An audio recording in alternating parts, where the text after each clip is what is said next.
박선영의 시네타운.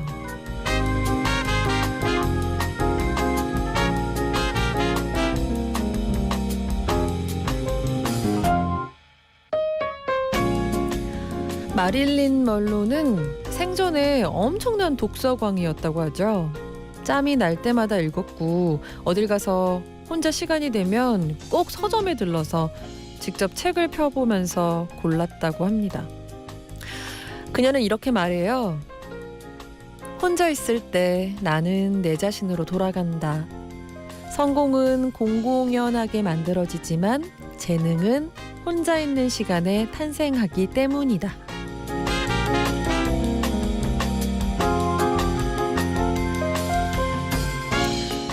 그래요. 혼자 있는 시간에 하는 일. 어쩌면 그게 나를 만들어가고 있을지도 몰라요. 자, 그렇다면 여러분은 혼자 있는 시간에 뭘 하시나요? 여기는 시네타운입니다. 3월 27일 화요일 박선영의 시네타운. 오늘 첫 곡은요. 마릴린 먼로의 I wanna be loved by you 였습니다. 목소리도 노래도 이렇게 좋으네요. 그 마릴린 먼로 하면 그냥 잘 모를 때 탁 떠올려지는 약간은 부정적인 이미지들이 있기도 하죠. 근데 그런 것과는 좀 다르게 전형적인 다독가 스타일이었대요. 두꺼운 전문 교양 서적부터 금서였던 이념 서적까지 어찌 보면 되게 높은 수준의 책들을 막 탐독을 했는데요. 책마다 또 이렇게 메모를 엄청 많이 했었나 봐요. 그래서 검색하다 보면 마릴린 먼로의 명언이라고서 이렇게 도는 것들도 있잖아요. 이게 그냥 나온 말들이 아니고 와, 진짜 자기 주관이 엄청 뚜렷하구나. 평소에 많은 생각을 하는구나 라는 걸 느낄 수가 있더라고요. 다른 누군가의 삶을 함부로 논하지 마세요. 보이는 게 다가 아니니까요. 이런 말도 했고, 두 얼굴을 가질 거라면 적어도 하나는 아름답게 만들어요. 나는 사람들이 마음대로 생각하도록 그냥 내버려둬요. 그들이 내 행동에 신경을 쓴다면 이미 그들보다 내가 우월하다는 의미일 테니까요. 그리고 이런 말도 했어요. 내가 최악일 때, 내가 정말 너무너무 형편없을 때 그가 나를 감당할 수 없다면 최상일 때 나를 가질 자격도 없는 거죠. 자존감을 높여야겠다는 생각이 많이 드네요. 마릴린 먼로, 우리 그 화려한 모습만 사실 기억할 수도 있는데 너무 그 먼 옛날 속의 배우라서 잘 와닿지가 않는 사람이었었는데, 혹시 이 배우에 대해서 조금 더 알고 싶으시다면 미셸 윌리엄스가 마릴린 먼로로 완벽하게 변신한 영화가 또 있거든요. 마릴린 먼로와 함께한 일주일. 요거 보시면 좀 그녀를 이해하는 데 도움도 될 것 같다는 생각이 들더라고요. 오늘 마릴린 먼로 이야기로 문 열어봤습니다. 자, 2부에는요. 또 장성란 기자 만나는 날이잖아요. 화요일이니까요. 배우는 역시 배우다. 함께 만나볼 배우 페넬로페 크루즈예요. 오늘도 많이 기대해 주세요. 박선영의 시네타운, 노랑통닭, AJ셀카, 삼성화재 다이렉트, 유안타증권, 프롬바이오, 영화 바람, 세종 리더스폴에, 라피에스타 양산, 라이프 플러스 한화생명, 도드람푸드, 여행박사, 동일스위트, 오로나민씨, 경기도시공사, 더K손해보험 에듀카, 쉐보레, 현대오일뱅크, 태양자동문이 함께합니다. 안녕하세요.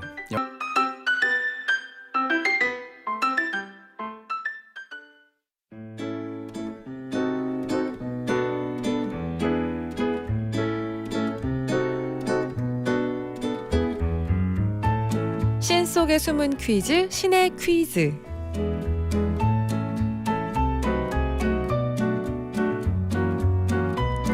다시 보고 싶은 영화 속 한 장면을 머릿속으로 떠올려 보면서 퀴즈도 풀어보는 시간이에요.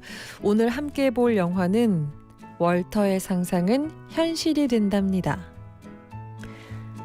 폐간을 앞둔 라이프 잡지사의 포토 에디터 월터 미티는 마지막 호 표지 사진이 될 25번째 필름이 빠져있음을 확인하고 전설의 사진작가 쇼온 오코넬을 만나기 위해 긴 여정을 떠나죠.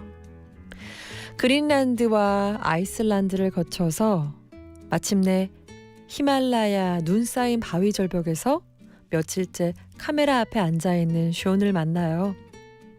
쇼는 거기서 이런 명대사를 날리죠. 아름다운 순간을 보면 난 카메라로 방해하고 싶지 않아. 그저 그 순간 속에 머물고 싶지. 자, 바로 그 장면 지금부터 함께 보실 텐데요. 여기서 신의 퀴즈. 쇼니 히말라야에서 찍기 위해 몇 날 며칠 기다렸던 건 뭘까요? 정답과 재미있는 오답 기다릴게요. Sometimes I don't. If I like a moment, me, personally, I don't like to have the distraction of the camera. I just want to stay in it. Stay in it. Yeah, right there. Right here. Now let's go. Let's go.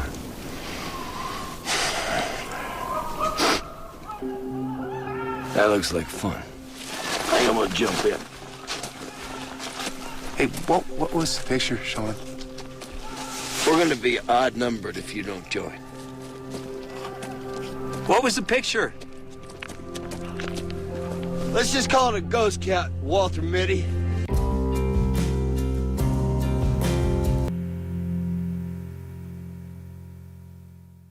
신의 퀴즈에 이어서 들으신 곡은요. 월터의 상상은 현실이 된다에서 고른 Don't Let It Pass 였습니다. 자, 도대체 뭘 열심히 기다렸을까요? 벤 스틸러와 쇼 펜이 대화를 나누는 장면이었죠. 히말라야 장면에서 뭘 기다리는 걸까요? 김다혜 씨, 외눈박이 물고기, 그리고 5928님, 긴코 원숭이, 희귀한 동물들 다 나올 기세인데요. 그리고 꿀띠우님은 유니콘, 페가수스. 쇼니 히말라야에서 찍으려고 기다렸던 건 흰눈 표범, 유령 표범이었어요. 안재희 씨가 정확히 기억해주고 계시네요. 흰눈 표범 맞죠? 벤 스틸러가 스케이트보드를 타던 그 아이슬란드 장면은 정말 최고였어요. 보내주셨고 6459님도 정답 보내주셨어요. 뷰파인더로 표범을 보고서 셔터를 누르지 않는 그 장면이 계속 맴돌더라고요. 엔딩 크레딧 올라갈 때 심장이 어찌나 꿈틀꿈틀 거리던지. 그쵸. 이 영화 보신 분들은 맞아 하실 것 같아요. 마지막에 더 큰 여운을 남기는 씬이 있죠. 자, 오늘 신의 퀴즈 선물 받으실 분들 홈페이지 선곡표 하단에 올려놓겠습니다. 확인해 주세요. 신의 퀴즈, 오늘 함께 나눈 영어는 월터의 상상은 현실이 된다 였고요. 이번 주 준비한 문화 선물 알려드릴 시간이네요. 영화 덕구 예매권 드리고 있고요. 영화 인투 더 나잇 시네마톡 관람권 드리고 있고요. 뮤지컬 빌리 엘리어트 초대권, 뮤지컬 프린세스 프링의 초대 관람권, 창작극 옥상밭 고추는 외에 초대권을 드립니다. 신데렐라 스토리에서 한 곡 이을게요. Anywhere but here 듣고 오겠습니다. Anywhere but here 듣고 왔어요. 저 이 문자 보고 진짜 깜짝 놀랐는데 0758님이 점심시간 번개 소개팅이 잡혔어요. 화장 공들이고 머리에 힘주고 원피스도 입었는데 아무 이유 없이 갑자기 취소됐어요. 나 오늘 이쁜데 갈 곳이 없어요 하고 이런 소개팅이 요즘에 많다면서요. 우리 시네타운 막내 작가 박근희 작가가 그럼요. 딱 보면 느낌 오니까 하고 이런 번개 소개팅이 요즘 대세라네요. 그쵸? 우린 아니까 보면은 딱 나오니까 또 시간을 이렇게 또 많이 투자해서 좋은 것도 있고 아까운 것도 있으니까요. 0758님 뭐 이쁘니까 오늘 저녁에 약속 잡읍시다. 내가 점심 약속 취소됐다고 슬플 것도 없고 그쵸? 선물 챙겨드릴게요. 더 좋은 소개팅이 찾아올 거야. 갑자기 취소나고 말이야. 음악 한 곡 듣고 2부에서 우리 장성란 기자 만나죠. 미션 원 찬스에서 넬라 판타지아.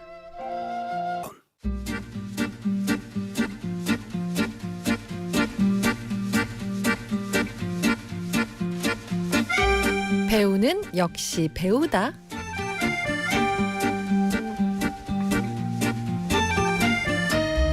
믿고 보는 배우로 골라보는 영화 이야기 장성란 영어 전문 기자와 함께합니다. 안녕하세요. 안녕하세요. 정말 미세먼지 가득하지만 영화 이야기만큼은 봄 향기가 나게 하고 싶은 장성란입니다. 오늘 의상도 정말 아하. 뭐랄까 시야가 흐려졌지만 저기 어딘가에서 뭐지? 저 봄의 색깔은 하고 탁 필 것 같은 아 정말요? 네, 아련아련하게 다가오는 벚꽃이랄까? 아 정말요? 네. 감사합니다. 자, 오늘 꽃 같은 장성란 기자가 정말 또 하나의 꽃, 붉은 꽃인 것 같아요. 그렇죠. 이 배우하면 아마 스페인 여성의 어떤 고혹적 아름다움을 대표하는 여자의 이미지로 많이 알고 계실 것 같은데요. 네. 그러니까 페넬로페 크루즈에 대해서 얘기를 해보려고 하는데 네. 전 진짜 가끔 페넬로페 크루즈 얼굴을 이렇게 사진 하나 띄워놓고 쳐다보기 시작하다가 시간 가는 줄 모르고 그걸 볼 때가 있는데 왜 그러냐면은 일단 생김새 자체가 너무 신비한 것 같아요. 그러니까 눈이 되게 이렇게 깊고 그윽하잖아요, 눈매가. 그쵸. 그리고 코가 되게 작으면서도 오뚝하단 말이에요. 근데 여기가 이제 포인트인데 그 밑에 바짝 이렇게 막 되게 흐드러진 앵두처럼 이렇게 되게 관능적인 입술이 올라붙어 있어요. 맞아요. 그래서 약간 저 얼굴 자체가 관능의 열매 같다. 이런 느낌이 들 정도로. 괜찮아요. 아니, 그 정말 그 입술이 뭐라 그럴까 보통 자, 눈 밑에 코 밑에 인중 그리고 입이건데 눈 밑에 코 입 이런 느낌으로 입이 굉장히 그냥 매혹적으로 확 끌어올려 붙여져 있잖아요. 맞아. 그리고 또 입술이 탐스럽고 그래서 그 입술이 움직이는 걸 나도 모르게 되게 이렇게 자연의 아름다운 일몰과 일출을 바라보듯이 계속 쳐다보게 하는 힘이 있어요. 오늘 방송 페넬로페 크루즈 언니가 들으셨으면 좋겠네요. 진짜 이렇게 극찬을 우리가 지금 하고 있는데. 이거 스페인어 할 줄 알면 진짜 세뇨리타 어떻게 좀 해보겠는데 1도 못하네요. 너무 해드리고 싶고. 그러니까요. 자, 오늘 이 페넬로페 크루즈의 영화 두 편을 또 말씀해 주실 텐데 우선 그녀가 어떤 영화에서 모습을 또 보여줬었는지 살짝 말씀해 페넬로페 주실까요? 크루즈는 스페인에서 10대 시절부터 연기를 시작했거든요. 근데 그 생각해 보면 그게 막 이렇게 뭐 미모로 우연히 기회를 얻었다 이렇다기보다 자기가 어려서부터 배우의 꿈을 품고 오디션을 보러 다닌 결과 이렇게 영화에 출연하게 되고 연기를 시작하게 됐다고 해요. 그래서 TV 활동을 먼저 하다가 하몽하몽이라는 영화를 통해서 되게 아니 저 여자 누구야? 이런 이제 반응을 얻어가지고 연기를 시작했는데 이후에 그 스페인에서 뭐 페드로 알모도바르 감독이라든가 아니면은 뭐 알레한드로 아메바나르 감독의 오픈 유 아이즈 뭐 이런 영화대에 출연하면서 정상의 자리를 굳혔어요. 근데 그러다가 이제 그걸 발판으로 1998년쯤 할리우드에 진출을 하게 됩니다. 그래서 이때부터 할리우드와 스페인을 오가면서 할리우드의 아주 다양한 장르 영화들 그리고 스페인의 거장 감독의 영화에 출연하는 그 병행하는 시절을 거치게 되거든요. 네. 근데 이 언니가 요 경력에서 정말 어떤 또 대단한 기록을 세웠냐면은 이 언니의 타이틀에 이런 걸 붙일 수가 있어요. 아카데미 시상식에서 처음 트로피를 품에 안은 스페인 여성 배우로는 최초의 기록을 갖고 있거든요. 이제 그 영화는 우디 앨런 감독의 내 남자의 여자도 좋아라는 영화에서 여우조연상 트로피를 품에 안았고요. 그것뿐만 아니라 귀향이라는 페드로 알모도바르와 또 같이 찍은 영화로 칸 국제영화제에서 여우주연상을 수상했는데 이 영화는 또 특이하게도 페넬로페 크루즈뿐만 아니라 함께 나온 주연 배우 7명이 다 함께 칸 국제영화제 여우주연상을 공동 수상하는 기록을 낳기도 했습니다. 우와. 그리고 아마 또 국제적으로 가장 흥행했던 작품 그래서 페넬로페 크루즈의 매력을 만천하에 떨친 작품으로는 이 스페인에서 출연했던 오픈 유 아이즈의 리메이크작인 바닐라 스카이를 들 수 있을 것 같아요. 그쵸. 그래서 오늘은 그 특징점을 두 개 잡아서 귀향 먼저 말씀드리고요. 그다음에 오픈 유 아이즈의 리메이크작인 바닐라 스카이 말씀드리려고 합니다. 자, 페넬로페 크루즈의 영화 오늘 두 편 보겠습니다. 먼저 귀향에서 한 컷 듣고 오죠. En el lavabo y aquí. Si es como si acabara de estar mamá yéndose a culo lleno. ¿No lo leí vosotras? 뭔가 울먹이는 듯한 느낌인데요. 맞아요. 화장실도 그렇고 여기서도 나 옛날에 엄마가 끼던 방귀 냄새가 나. 너 안 나니? 그렇죠.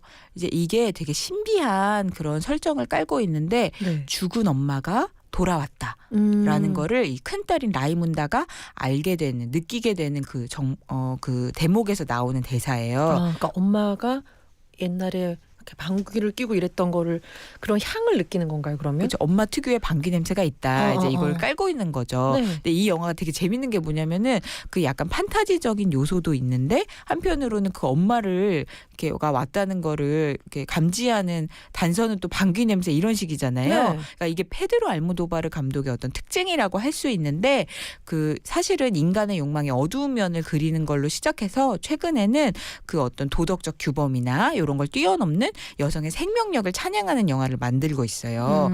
근데 페넬로페 크루즈는 특히 여기서 그 페드로 알모도바르 감독 특유의 되게 억척스러우면서도 아름다운 여성상 그리고 강렬한 색채 그리고 노래가 어우러지는 아주 아름다운 영화적 형식 이런 것들을 아주 잘 구현한 여주인공 라이문다를 연기를 하게 됩니다. 네. 근데 이 영화에서 귀향이라는 제목을 이렇게 다시 풀이할 수 있을 것 같은데요. 라이문다를 중심으로 해서 그 주변 가족들과 그 친구라고 할 수 있는 여성들이 다시 하나가 되는 관계를 회복하고 서로의 삶을 응원하게 되는 그런 이야기로 펼쳐지거든요. 네. 그래서 사실 페넬로페 크루즈가 연기하는 라이문다는 원래 라만차라는 바람 많이 부는 동네에서 태어나고 자란 걸로 나와 있는데 네. 지금은 마드리드에 살고 있어요. 왜냐하면 10대 시절 고향을 떠나가지고 이 마드리드로 온 건데요. 지금은 14살짜리 딸 파울라가 있고 그리고 정말 일 더럽게 안 하는 남편 파코랑 같이 살고 있어요. 네. 그러다 보니까 억척스럽게 허드렛 일 하면서 돈 벌어야 되는 게 누구겠어요. 라이문다죠. 그렇죠. 근데 또 그런 거를 막 힘들어하거나 이렇지 않고 자기 앞에 닥친 모든 공경을 아주 잘 이겨나가는 여성으로 그려져요. 네. 근데 여기서 또 고향에 또 여동생 솔레랑 같이 다녀왔거든요. 근데 솔레 차의 트렁크에 죽은 줄 알았던 3년 전 산불로 죽은 줄 알았던 엄마가 트렁크에 타고 마드리드로 온 거예요. 네? 네. 죽은 엄마가 돌아온 거죠. 돌아가신 줄 알았는데 살아서 트렁크에 타서 오셨다고요? 네, 우린 잘 이해가 안 가잖아요. 네. 근데 요 이제 자매의 고향인 라만차에서는 죽은 자가 어떤 이 현 세상에 미련이 남아 있고 할 일이 남아 있다고 치면 다시 돌아온다 이런 믿음이 있어요. 그래서 동생은 그게 엄마의 유령이 돌아왔다고 찰떡같이 믿고 있는 거예요. 네. 근데 요 시기에 라이문다가 되게 어려운 상황에 직면을 하게 되는데요. 왜냐하면 그 14살짜리 딸이 아빠랑 집에 둘이 있다가 아빠가 이 딸을 범하려고 한 거예요. 그래서 딸이 여기에 저항하다가 아빠를 우발적으로 살인을 하게 돼요. 근데 요걸 저녁에 알게 된 라이문다가 본능적으로 딸을 보호해야겠다는 마음에 남편의 시체를 처리를 하게 됩니다. 네. 근데 요것만 해도 진짜 인생에 일어날지 몰랐던 엄청난 일이잖아요. 그렇죠. 큰 사건이 이미 하나 있는 건데. 근데 이 라이문다에게 닥치는 태풍은 그 정도로는 이제 만족을 못 해가지고 예. 고향에서 이제 힘들게 투병하고 계시던 이모 돌아가시죠. 거기다가 동생이 자꾸 이상하게 집에 못 들어오게 하죠. 엄마의 유령을 보호하느라고. 그리고 파코의 시체도 처리해야 되죠. 거기다가 또 아픈 친구가 자기 암투명 중이라고 말을 해요. 근데 요 와중에 라이문다가 열쇠를 맡고 있던 빈 식당에서 누가 저희 약간 큰 규모의 식당에 밥을 좀 해줄 수 있어요? 라고 제안을 하는데 네. 라이문다가 돈이 궁하기 때문에 그러니까 한몫 챙길 기회를 놓칠 수가 없거든요. 그래서 매일 밤 몇십 인분 밥을 해야 되는 거예요. 근데 라이문다가 이걸 다 해낼까요? 못 해낼까요? 해내겠죠. 당연히 해내죠. 굉장히 생각보다 우리는 막 고혹적인 그녀다라고 이야기 시작을 했는데 뭔가 맞아요. 억척스럽게 모든 걸 다 해내는 역할인 거네요. 지금 귀향에서는. 근데 이 영화를 보고 있으면 네. 단순히 그냥 어디 앉아있는 모습이 아름답다. 얼굴이 환상적이다. 신비한 모습 느낌을 풍긴다. 요런 아름다움 말고요. 이 모든 삶의 역경을 다 당당하게 헤쳐나갈 줄 아는 이런 여성상 그리고 여성들끼리 연대해서 그 안에서도 자기가 정을 느끼는 사람들을 알뜰하게 챙길 줄 아는 그런 여자야말로 정말 아름다운 것이다. 그것이 어떤 도덕적으로 옳다 그르다의 규범을 넘어서는 인간답게 하고 우리의 삶을 아름답게 하는 가치다. 이런 거를 보여주고 있고 페넬로페 크루즈가 그걸 너무 잘 연기를 해냅니다. 그래서 보고 있으면 그래 저거야말로 우리가 살면서 추구해야 되는 가치다. 이런 생각이 들고요. 엄마가 돌아온 이유도 나중에 보면 라이문다와 비슷한 운명을 엄마가 겪었고 그거에 대해서 라이문다에게 위로를 건네기 위해 돌아왔고 그 안에서 이 두 여성이 가족으로서 다시 연대하고 위로를 나누게 된다. 삶에서 근데 저것만큼 우리를 가슴 뜨겁게 하는 일이 뭐가 있을까 하는 생각이 들 정도로 마지막 장면이 굉장히 아름답게 끝납니다. 영화 귀향 이야기 들었습니다. 페넬로페 크루즈의 영화였고요. 자, 노래 한 곡 듣고 두 번째 그녀의 영화 바닐라 스카이 이어가겠습니다. 영화 귀향에서 볼베르 듣고 오죠. Every passing minute is another chance to turn it all around. 굉장히 뭐랄까요? 속삭이듯이. 속삭이듯이 말하면서 뭔가 깨달았다는 듯이 얘기하는 것 같기도 하고요. 네. 근데 이 영화에서 그 페넬로페 크루즈가 연기하는 소피아라는 여자는 실제로 존재하는 굉장히 아름답고 찬란한 여성이자 환상 속에 그려진 이상적 여성이기 때문에 영화 내내 이렇게 속삭이면서 말합니다. 자, 페넬로페 크루즈의 두 번째 영화 바닐라 스카이에서 한 컷 들었는데요. 1분마다 인생을 바꿀 수 있는 기회가 찾아오지? 라고 말을 했어요. 맞아요. 네, 요게 영화의 주제라고도 할 수 있습니다. 네. 그리고 이 영화의 어떤 형식, 환상과 현실이 섞여 있는 것 같은, 그래서 어디서부터가 진짜지? 라고 고민을 하게 되는 지점에서 요 얘기를 되게 되새겨서 생각할 필요가 있어요. 저 이 영화를 봤던 때가 기억이 나는데 되게 어렵게 봤던 기억이 나요. 맞아요. 뭔가 내가 다 보고 나서도 이거 내가 지금 꿈을 꾸고 있는 그렇죠. 거니 뭐니 막 이러면서 마지막을 좀 끝냈던 기억이 나는데 맞아요. 이게 그 원작인 스페인 영화 오픈 유어 아이즈는 1997년, 그리고 리메이크 이 바닐라 스카이는 2001년에 만들어진 영화예요. 네. 근데 이 영화가 지금 이제 막 상용화되고 있는 어떤 가상현실 같은 VR? 네.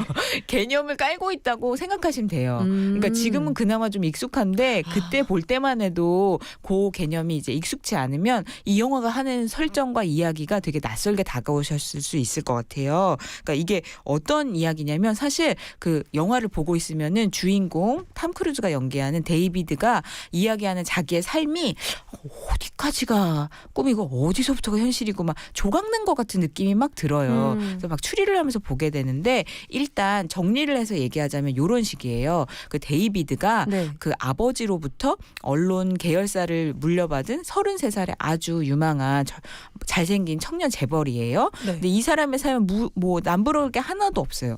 잘생겼죠. 돈 많죠. 센스 넘치죠. 여자들이 좋아하죠. 그래서 그런 삶을 살고 있는데 그 어느 날, 그래서 그 당대 최고의 스타 배우라고 할 수 있는 카메론 디아즈가 연기하는 줄리 지아니도 이 남자한테 목을 매달 정도예요. 근데 이 데이비드는 즐기면서 사는 게 최고지라고 하면서 잡히지 않는군요. 그렇죠. 손에 잡히는 남자가 아니에요.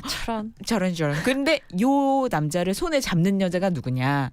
페넬로페 크루즈가 연기하는 소피아인 거죠. 그럼 카메론 디아즈가 뭐가 돼요? 그 카메론 디아즈가 그래서 여기서 아주 그 광기 어린 열연을 펼치면서 여우주연상 후보에 막 각종 시상식에 오르고 막 이랬거든요. 네. 그래서 그 파티를 데이비드가 연 거예요. 근데 여기서 그냥 이렇게 우연히 이 파티에 들르게 된, 다른 사람들은 데이비드의 눈에 띄려고 막 엄청 기쁘게 하고 왔는데 그냥 잠바떼기 입고 온 이제 소피아가 꼭 그러더라. 이렇게 속삭이는 말대로 근데 한눈에 천사 같다 저 여자 이러면서 빠지는 거예요. 그냥 이상한 옷 하나 입고 왔는데. 근데 왜 그런 여자들의 특징 있죠. 그런 여자들일수록 예를 들면 목 매달지 않고 역시 되게, 안 잡힐 것 같은 느낌. 그죠? 어린아이처럼 천진난만하고 지금 자신의 감정에 굉장히 솔직하고 때때로는 되게 대담한 모습을 보이고 그런 줄만 알았는데 네. 어떤 자기의 감정을 아껴서 이 관계를 오래 유지할 수 있는 이런 어떤 성숙한 여인의 면모까지 보여주는, 왜 되게 복합적인 그런 손에 안 잡힐 것 같은 그런 여자의 이미지를 현실에 보여주는 없는 거예요. 것 같은 사람이네요. 당연하죠. 근데 이것이 영화의 어떤 결말에 힌트가 되게 됩니다. 근데 이런 여자의 면모를 보여주는 거예요. 그래서 데이비드가 홀딱 맞아요. 네. 그리고 둘 사이에 마법 같은 하룻밤이 지나가죠. 네. 근데 이 비극이 뭐냐면은 그 줄리 지아니가 이 파티에 초대받지 않았는데도 와가지고 데이비드가 이 여자한테 홀딱 반했다는 거를 눈으로 지켜보고 있었다는 거예요.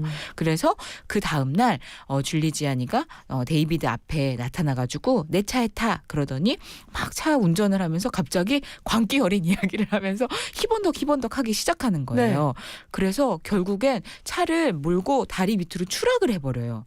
그래서 줄리는 죽고 데이비드는 치명상을 입은 채 살아나는데 네. 그러다 보니까 지금까지 남부러울 거 하나 없던 사람이 이 일그러진 얼굴, 아, 성형수술을 했음에도 어떡해. 불구하고 그리고 한쪽 팔이 불안하고 이제 불편한 상태로 살아가야 되는 거죠. 근데 그런 상태로 몇 달을 집에 있어도 소피아를 잊을 수가 없는 거예요. 그래서 결국 결심을 하고 소피아 앞에 찾아가요. 근데 소피아는 아름다운 여성이다 보니까 자기도 그날 밤이 특별하게 기억에 남아있고 그러다 보니까 데이비드를 받아는 줘요. 네. 근데 데이비드가 자기가 옛날과 똑같지 않다는 어떤 그런 괴로운 마음 때문에 이상하게 행동을 하기 시작하고 자꾸 소피아와 친구 사이를 의심하니까 소피아도 그게 되게 불안해지고 슬퍼지는 거예요. 하지만 소피아는 멋진 여성답게 하지만 자꾸 이렇게 이상하게 굴면 금방 차버릴 거예요. 하지만 지금은 우리 집으로 들어와요. 라고 하는 용기를 베풀므로써 둘의 아름다운 사랑을 이어가기 시작합니다. 근데 이 영화가 이렇게 해피엔딩으로 끝나다 보면 가상현실의 어떤 그런 불안한 플롯을 가져갈 수 있을까요? 아니요. 그래서 여기서부터 이상하게 본격적으로 데이비드의 이야기가 어디서부터가 꿈이고 균열을 일으키기 시작하는 거예요.